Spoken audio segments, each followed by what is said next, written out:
अस्सलाम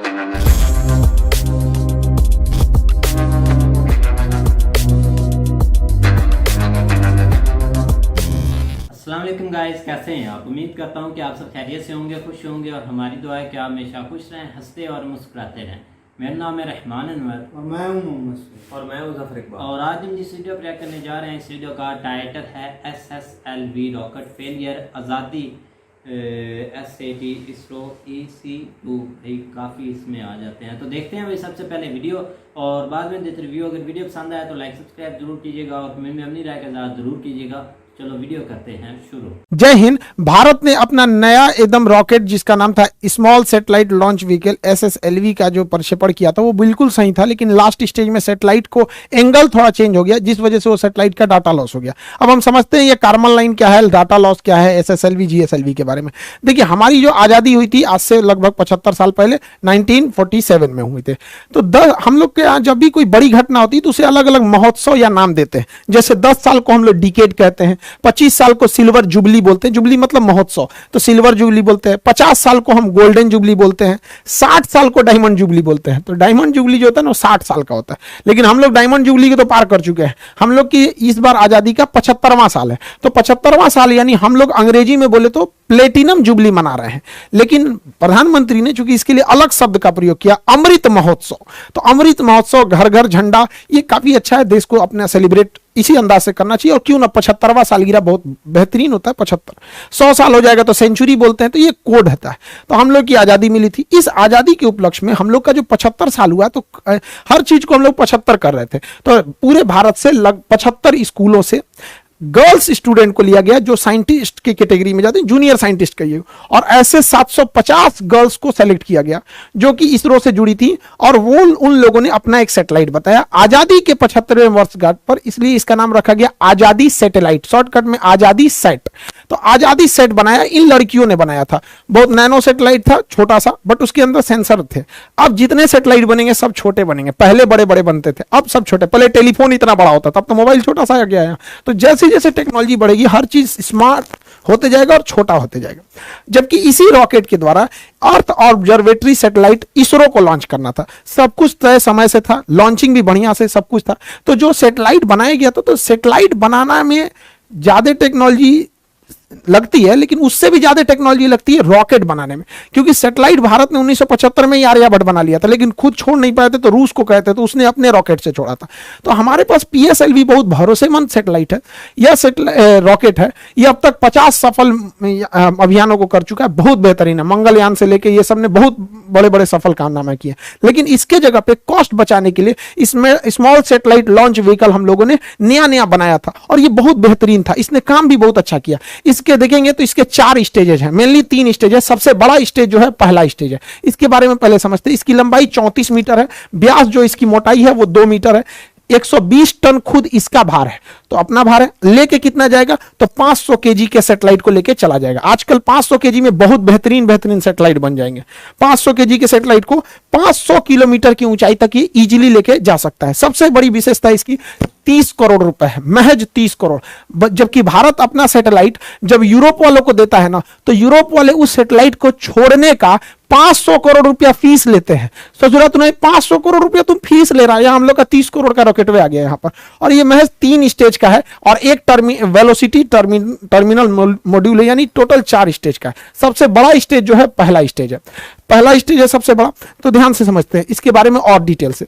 पहला स्टेज बहुत बड़ा है, और पहले स्टेज जो है वो 94 सेकंड तक जला। उसके बाद पहला स्टेज जो है वो इसको खोल के गिरा दिया जाता है, सेपरेट कर दिया जाता है। जैसे खोल के गिराते हैं रॉकेट हो जाता है हल्का और बहुत तेज भागने लगता है। तो क्वेश्चन भी पूछता है कि जैसे जैसे रॉकेट अंतरिक्ष की ओर जाता है उसकी स्पीड क्या होती है, तो बढ़ते जाती है। रीजन 2 है, एक ये अपने कुछ स्टेजेस को नीचे सेपरेट करके गिरा देता है जिसकी वजह से हल्का हो जाता है। दूसरा, जितना पृथ्वी से दूर जाइएगा पृथ्वी के खींचने की अर्थात गुरुत्वाकर्षण शक्ति कम हो जाती है। तो एक तो शक्ति कम हो गई, दूसरा भार कम हो गया, इस वजह से तेज भागता है। दूसरा स्टेज जो था वो 113 सेकंड तक चला था। तीसरा स्टेज जो था वो 106 सेकंड तक चला था। यहां तक में कोई प्रॉब्लम आई थी चौथे स्टेज में। अब यहां थोड़ा ध्यान से समझिएगा, ये तीनों स्टेज में ना सॉलिड ईंधन का प्रयोग किया जाता है। जैसे दीपावली के रॉकेट में जो ईंधन भरा जाता है ना, बारूद, सॉलिड इंजन होता, सॉलिड होता है, वो एकदम ठोस होता है, बारूद भर दिया जाता है। वैसे इसमें सॉलिड फ्यूल का यूज किया था, यानी बारूद भरा गया था। इसमें एक बार आग पकड़ लिया ना तो आपके कंट्रोल में नहीं रहेगा, ना ही आप इसे स्टॉप कर सकते हैं। तो सॉलिड इंजन की एक खराबी, पावर तो तगड़ा देते हैं सब, लेकिन इन्हें आप कंट्रोल नहीं कर सकते। तो इसरो कितना दिमाग लगाया, जब सीधे ऊपर भेजना था तो लगा दिया तीनों में सॉलिड इंजन। और ये सॉलिड इंजन जो होता है, इसमें जो सॉलिड फ्यूल यूज किया जाता है HTPB, ये फुल फॉर्म एग्जाम में पूछता है, HTPB हाइड्रोक्सिल टर्मिनेटेड पॉलीब्यूटेराइन, ये इसमें यूज होता है HTPB ईंधन के रूप में, इसे कंट्रोल नहीं किया जा सकता। तो ये तो अब लास्ट स्टेज एकदम छोटा सा था, एकदम छोटा सा था, उसे महज 20 सेकंड के लिए बनाया गया था चौथे स्टेज को। उसका नाम होता है velocity trimming module, VTM, velocity trimming module. यहीं से गड़बड़ चालू हो गया। इस ससुरा को चलना था चौथा स्टेजवा को 20 सेकंड के लिए, चला 21 सेकंड के लिए, 1 सेकंड के लिए चला तो क्या हो गया कि ये सर्कुलर के जगह इलिप्टिकल पाथ पर चला गया। जाना चाहिए था गोल, चल गया अंडाकार में, क्योंकि इसका काम ये होता है स्पीड को बढ़ा घटा के पाथ को मेंटेन करना, जिस वजह से इसका डाटा लॉस हो गया और ये प्रशांत महासागर की ओर गिर जाएगा। यहां पर ये इलिप्टिकल नहीं हो पाया था। यहां पे लास्ट स्टेज में देखिए, जो वेलोसिटी ट्रिमिंग मॉड्यूल होता है वो इन सैटेलाइटों को लॉन्च करने के टाइम उनका एंगल डिसाइड करता है, किसको कितने एंगल पे छोड़ना है, मल्टीपल सैटेलाइट्स को कितने एंगल पे किसको कितना घुमाना है। यहीं पर डाटा लॉस हो गया। ये सारा चीज अपने समय सही से चल रहा था, यहां पे क्या हो गया, डाटा लॉस हो गया। 20 सेकंड की जगह पे 1 ही सेकंड फायर हुआ। इसका मतलब पूरा रॉकेट सही है, कोई दिक्कत नहीं है, बस ये ट्रिमिंग मॉड्यूल में दिक्कत है, एंगल गड़बड़ा दिया था। देखिए एक चीज ध्यान से समझिएगा, जो सैटेलाइट उपग्रह जो होते हैं पृथ्वी के करीब घूमते हैं उन्हें सर्कुलर पाथ पर घूमना पड़ता है, और जो दूर घूमते हैं उन्हें इलिप्टिकल पाथ पर घूमना पड़ता है। तो गलती से इसे जाना चाहिए था सर्कुलर पे, चल गया इलिप्टिकल पे, जिस वजह से ये क्या हो गया, गड़बड़ हो गया अपने ट्रिमिंग फेज में। इसलिए देखेंगे लास्ट फेज में बस ये 20 सेकंड के लिए यही बच गया था, जिस वजह से ये फेल कर गया था। हालांकि लेकिन कोई बात नहीं, हम लोग अगली बार फिर तैयार करेंगे। पहला लॉन्च जो था वो तो PSLV का भी फेल हो गया था, पहला लॉन्च GSLV का भी फेल हो गया था। सचिन तेंदुलकर भी अपने पहले मैच में कहा कोई अच्छा परफॉर्म कर पाए थे, लेकिन ऐसा तो नहीं है कि आगे नहीं किए थे, बेहतरीन काम किया था इस सैटेलाइट ने, बट लास्ट में थोड़ी सी सेंसर खराबी की वजह से यह गड़बड़ हो गया था ट्रिमिंग के समय में। हालांकि इस रॉकेट ने बहुत ही बेहतरीन ढंग से कार्बन लाइन को पार कर गया था। कार्बन लाइन क्या होता है, ध्यान से समझिएगा। पृथ्वी से वह ऊंचाई जिसे आप अंतरिक्ष मानते हैं, उस ऊंचाई को ही हम कार्बन लाइन कहते हैं। कार्बन लाइन के नीचे अंतरिक्ष, कार्बन लाइन के नीचे वायुमंडल यानी पृथ्वी, और इसके ऊपर अंतरिक्ष हो जाता है। इसे वैज्ञानिक कार्बन ने दिया था, उन्होंने कहा था कि यह 100 किलोमीटर है, लेकिन अभी इसे अप्रोक्स 80 से 83 किलोमीटर माना जाता है। कुछ देश इसे 80 मानते हैं, कुछ देश इसे 83 किलोमीटर मानते हैं। उसके ऊपर अंतरिक्ष चालू हो जाता है, यानी एक कार्बन लाइन हो जाता है। 1967 में एक समझौता हुआ था जिसके तहत कहा गया था कि कार्बन लाइन से ऊपर का एरिया किसी देश का नहीं है, उसमें कोई भी जहाज, कोई भी सैटेलाइट जा सकता है, और कार्बन लाइन के नीचे का एरिया उसी का है जिसके जस्ट नीचे वह देश है। यानी भारत अपने 80 यानी 83 किलोमीटर की ऊंचाई तक अगर कोई भी मिसाइल जाएगा तो उसे अपने ऊपर खतरा मान के मार के गिरा देगा, कोई जहाज जाएगा तो उसे मार के गिरा देगा। समझ में आ रहा है कि नहीं? तो हमारा एरो स्पेस कितना होता है अपने क्षेत्र से, 83 किलोमीटर। लेकिन समस्या यहां ये आती है कि कोई देश इसे 80 मानता है और कोई देश इसे 83 मानता है। जो 83 मानता है वो तो ऊपर ऊपर जाएगा।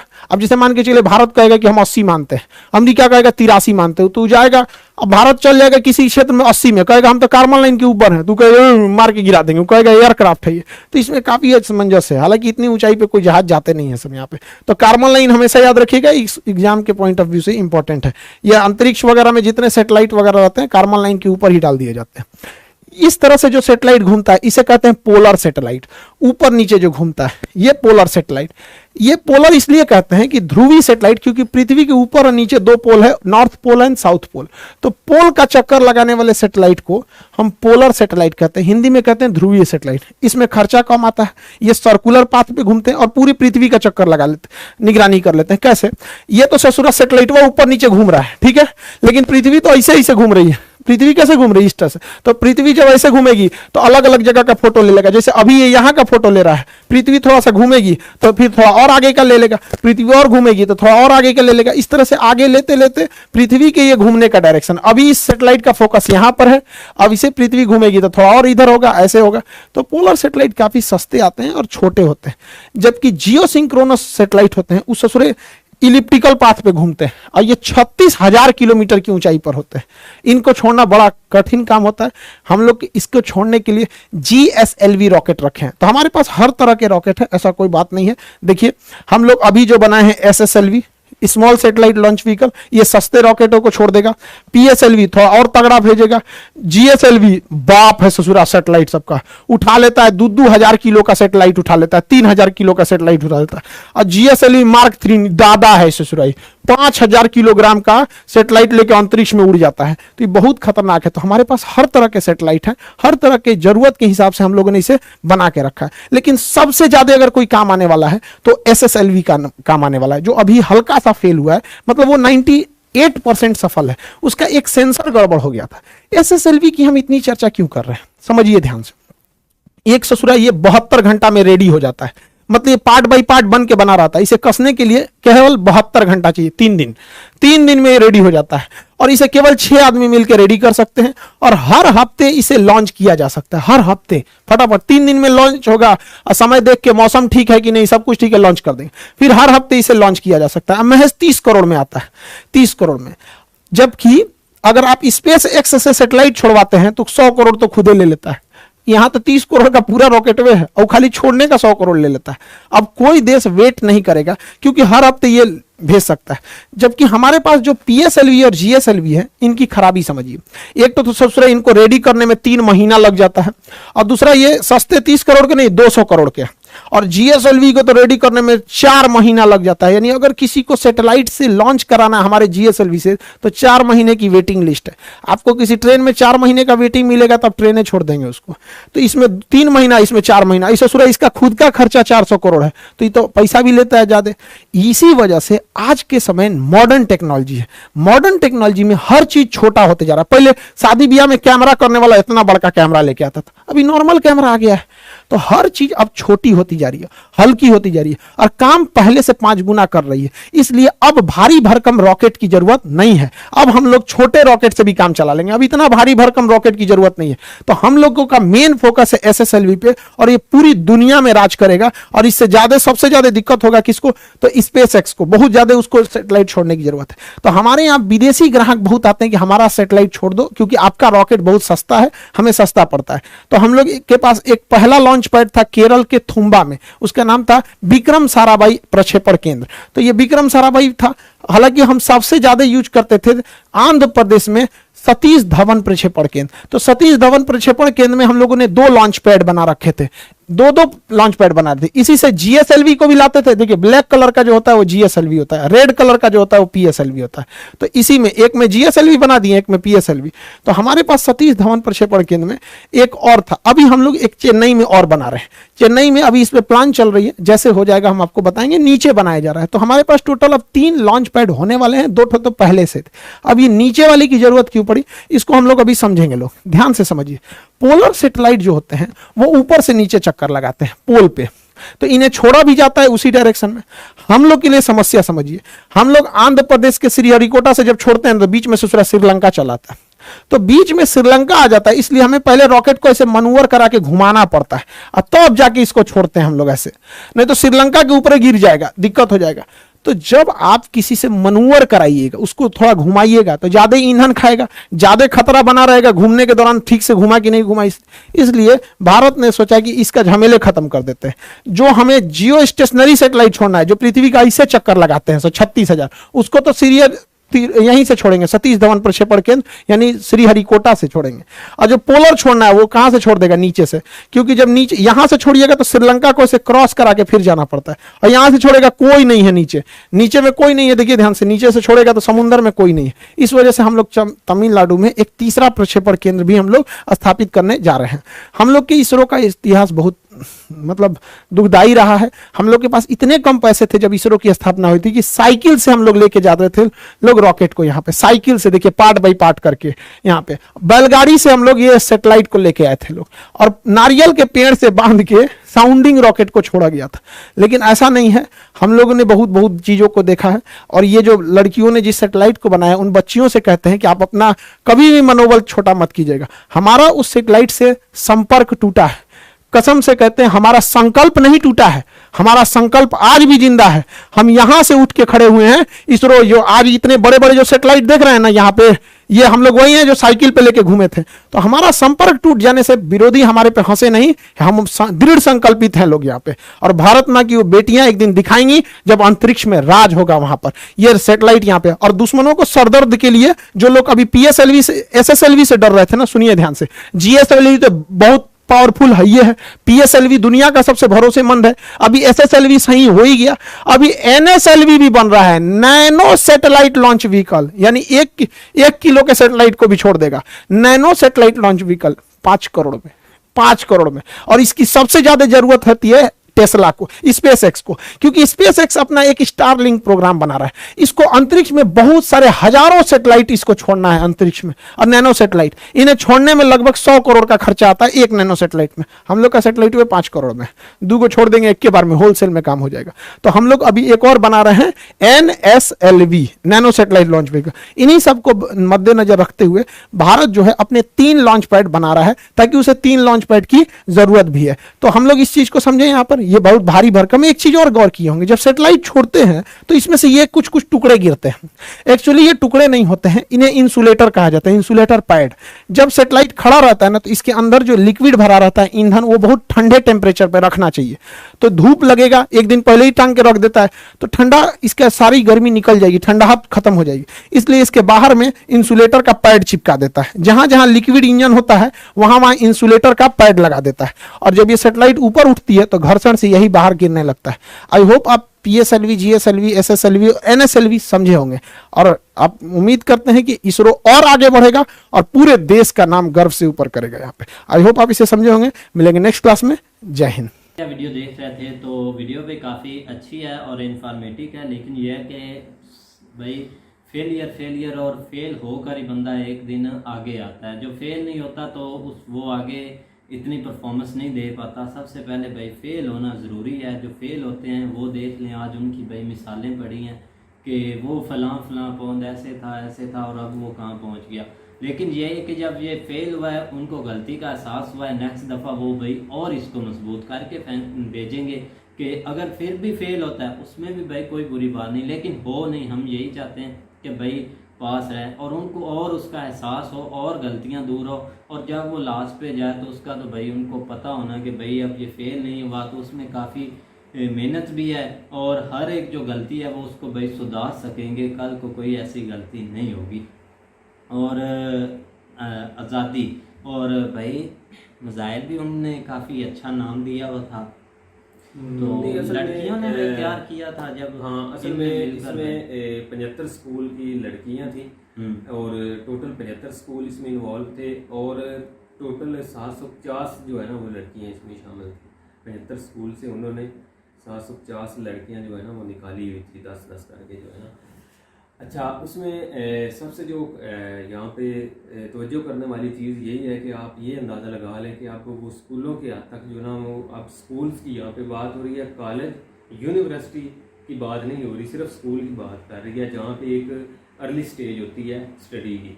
तो आप ये अंदाज़ा लगा लें कि इस हद तक वहाँ पे टेक्नोलॉजी या वो बाकी चीज़ें या इंफॉर्मेशन टेक्नोलॉजी के लिहाज से स्कूल्स में सिखाई जा रही हैं कि आप देख लो आपके उसका रिज़ल्ट जो है ना वो सामने है कि आप लड़कियों ने जो है ना वो मिल के एक आज़ादी सैटेलाइट के नाम से उन्होंने रॉकेट तैयार किया SSLV, और उसमें इम्पोर्टेंट चीज़ ये है कि वो तकरीबन 94% जो है ना वो कामयाब रहा है, 94% कामयाब रहा है। वो एंड वाला जो है ना वो चौथे हिस्से पे आके जो उसको जो है ना वो तकरीबन 22 सेकंड चलना था, लेकिन जो है ना वो 20 के 22 सेकंड चलना था, लेकिन वो 1 सेकंड के लिए ही जस्ट चला है।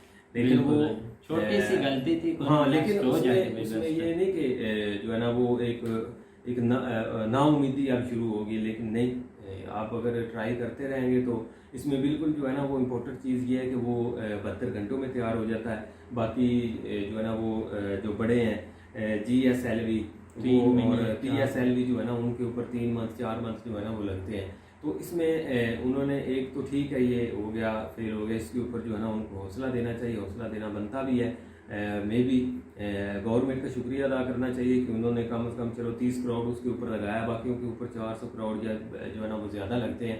तो लेकिन उनको जो है ना वो इस चीज़ के ऊपर दाद देनी बनती है कि वो नेक्स्ट जो है ना टाइम, ये बिल्कुल जो है ना बात नहीं कि वो इसके बाद दोबारा इसके ऊपर कोशिश नहीं करेंगे। वो कम कोशिश से जरूर कम करेंगे। उन्होंने ट्राई तो किया है, ट्राई किया है, कोशिश बिल्कुल। की है। अगर फेल कामयाब होता है ये तो बाद का मामला है ना कुछ जेन तो लड़ाई है ना, क्योंकि टेक्नोलॉजी अब आने वाला दौर ही भाई टेक्नोलॉजी का है, तो इस पर काम करना और कोशिश करना आपसे स्टार्ट करेंगे तो तब भी जाकर कामयाब होंगे। इसी वजह से वो छोटे छोटे बच्चों को और स्कूलों से ये चीज़ें सिखाते आ रहे हैं। इधर आपका ही देख लें चीज़ें, अभी तक कोई स्कूलों में साइंस का सामान भी नहीं होता भी है तो वो 4-3 वो डंडे यूज पानी भी वाले नहीं होते हैं, बिल्कुल। वो भी वो उठाकर इधर ले आते शीशे हैं, की शीशे की बोतल बोतल। तो बस ये शुरू से स्टार्ट ही आप अच्छा देंगे ना तो तब भी जाकर आप कुछ ना कुछ बनेंगे। अगर स्टार्ट ही कुछ गलत या बुरा हो तो आगे उन्होंने क्या जाकर तरक्की करनी है। बिल्कुल भाई, ये बातें देखनी पड़ती हैं, लेकिन उन्होंने यार बहुत अच्छा काम किया इस चीज़ पे। लेकिन भाई जितनी आप देर अगर काम देखें है, तो इसके बिल्कुल बाद जो पब्लिक व्यूज़ इसके ऊपर आए हैं ना वो बिल्कुल पॉजिटिव आए हैं। किसी ने ये नहीं कहा कि ये इतना नुकसान हो गया, जिस तरह हमारे यहाँ इधर तनकीद हो जाती है ना गवर्नमेंट के ऊपर, वो नहीं है बिल्कुल। जो है ना वो चाहे वो अपोजिशन के हैं, बहुत सारे लोगों के कमेंट्स देखे हैं नीचे, वो बिल्कुल इसके ऊपर दाद दे रहे हैं कि कोई नहीं, नेक्स्ट इंशाल्लाह इसके ऊपर बेहतर होगा। और आप देख लेना कि वो नेक्स्ट वाला काम यहाँ भी होगा। ये भी इतनी कोई मेजर गलती नहीं थी, कोई थोड़ा बहुत हो गया, लेकिन इंफॉर्मेशन के लिहाज से जो है ना वो बहुत सारी चीज़ें उन्होंने क्लियर की हैं। खान सर ने उनका शुक्रिया, वो बहुत अच्छी उन्होंने वीडियो बनाई है। तो बाकी लड़कियों ने भी अच्छी कोशिश की है, बिल्कुल उम्मीद भाई, है कि उन्होंने नेक्स्ट वो मेहनत कामयाब की है। होगा। बिल्कुल भाई, कोई शक नहीं इसमें। तो उम्मीद करते हैं कि गाइस आपको वीडियो पसंद आएगी। अगर पसंद आए तो लाइक सब्सक्राइब जरूर कीजिएगा और कमेंट में अपनी राय का ज़रूर कीजिएगा। अल्लाह हाफिज़।